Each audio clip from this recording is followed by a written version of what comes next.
Fíjense, mi madre es una gran bolivariana, profesora de Historia Universal, Historia y Geografía de Venezuela, Moral y Cívica y Filosofía. De ella aprendí a leer y a interpretar a Bolívar desde muy niña. Y hoy quiero destacar una faceta del Libertador que nos viene como anillo al dedo por el contexto global de lo que está sucediendo. Y quiero referirme al canon geopolítico de Bolívar.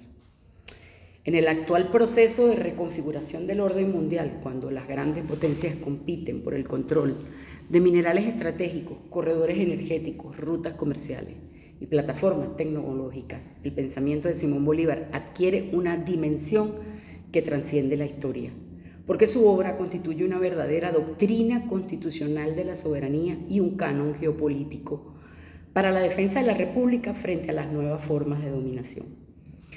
Entonces, fíjense, durante demasiado tiempo Bolívar ha sido reducido a un símbolo susceptible de apropiaciones ideológicas. Sin embargo, una lectura rigurosa de la Carta de Jamaica, el discurso de Angostura y los decretos mineros de 1824 y 1829 permite identificar un sistema coherente de principios destinado a preservar la independencia política mediante la fortaleza institucional, la justicia social y el dominio soberano de los recursos estratégicos. Bolívar comprendió que la libertad no podía limitarse al reconocimiento formal de los derechos individuales solamente. Una república solo podía ser verdaderamente libre cuando garantizaba igualdad jurídica, educación, participación política y estabilidad institucional. Por ello afirmó en Angostura que el mejor gobierno es aquel que procura la mayor suma de felicidad posible, la mayor suma de seguridad social y la mayor suma de estabilidad política.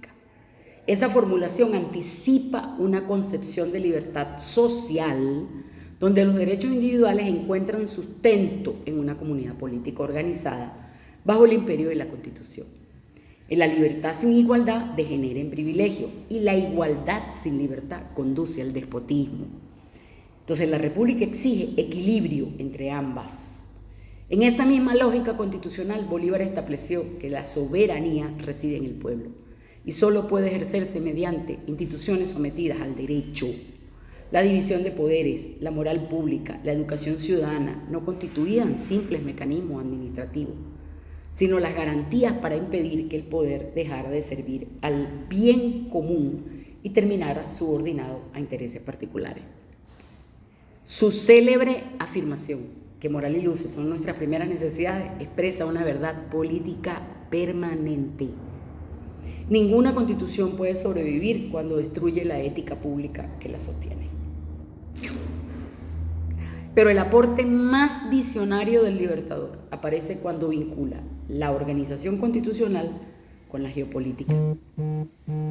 Y en la Carta de Jamaica demuestra que comprendió tempranamente que la fragmentación de Hispanoamérica facilitaría nuevas formas de subordinación internacional. Ninguna república aislada dispondría de la capacidad suficiente para preservar su independencia frente a potencias con superioridad económica y militar. 2 siglos después, esa advertencia adquiere una extraordinaria actualidad, porque la competencia global ya no se libra exclusivamente mediante guerras convencionales, se desarrolla también a través de control financiero, tecnológico, comunicacional, jurídico, energético. Entonces la disputa por el litio, las tierras raras, el petróleo, el gas, el agua, la inteligencia artificial redefine los centros de poder del siglo XXI. En este escenario, los decretos mineros de Bolívar representan uno de los pilares más sólidos de la doctrina latinoamericana sobre soberanía económica, porque declara que las minas pertenecían a la República, 1824, y estableció que el suelo y el subsuelo constituyen patrimonio inalienable de la nación y soporte material de la independencia política.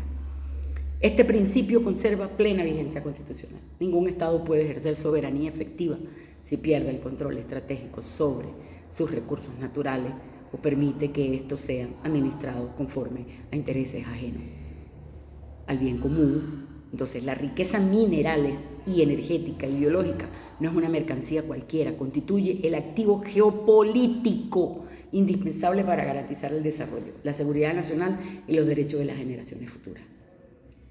Entonces, para Venezuela, una de las mayores reservas de hidrocarburos y minerales estratégicos del planeta, esta reflexión resulta particularmente relevante.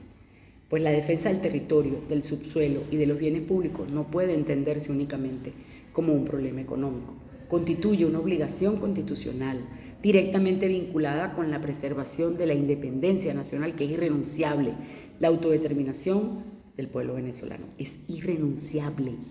Por ello, el verdadero canon bolivariano puede sintetizarse en 10 principios permanentes: independencia nacional, soberanía popular, libertad con justicia social, igualdad republicana, división de poderes, moral pública, educación ciudadana, integración latinoamericana, dominio nacional sobre los recursos estratégicos y desarrollo soberano orientado al bien común. Este canon también permite identificar una amenaza frecuentemente ignorada. La subordinación geopolítica no siempre proviene de actores externos.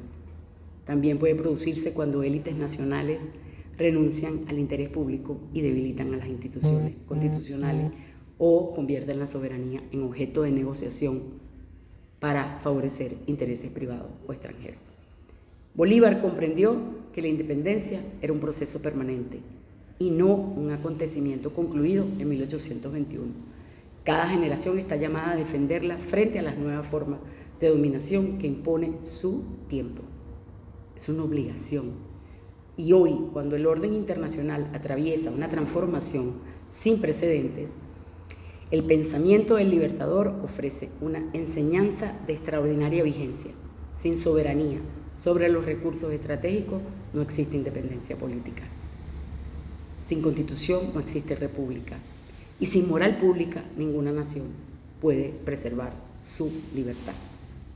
Ese sigue siendo el verdadero canon geopolítico de Bolívar y probablemente la mayor contribución de su pensamiento para la reconstrucción constitucional de Venezuela y para el futuro de toda nuestra América. Saludos.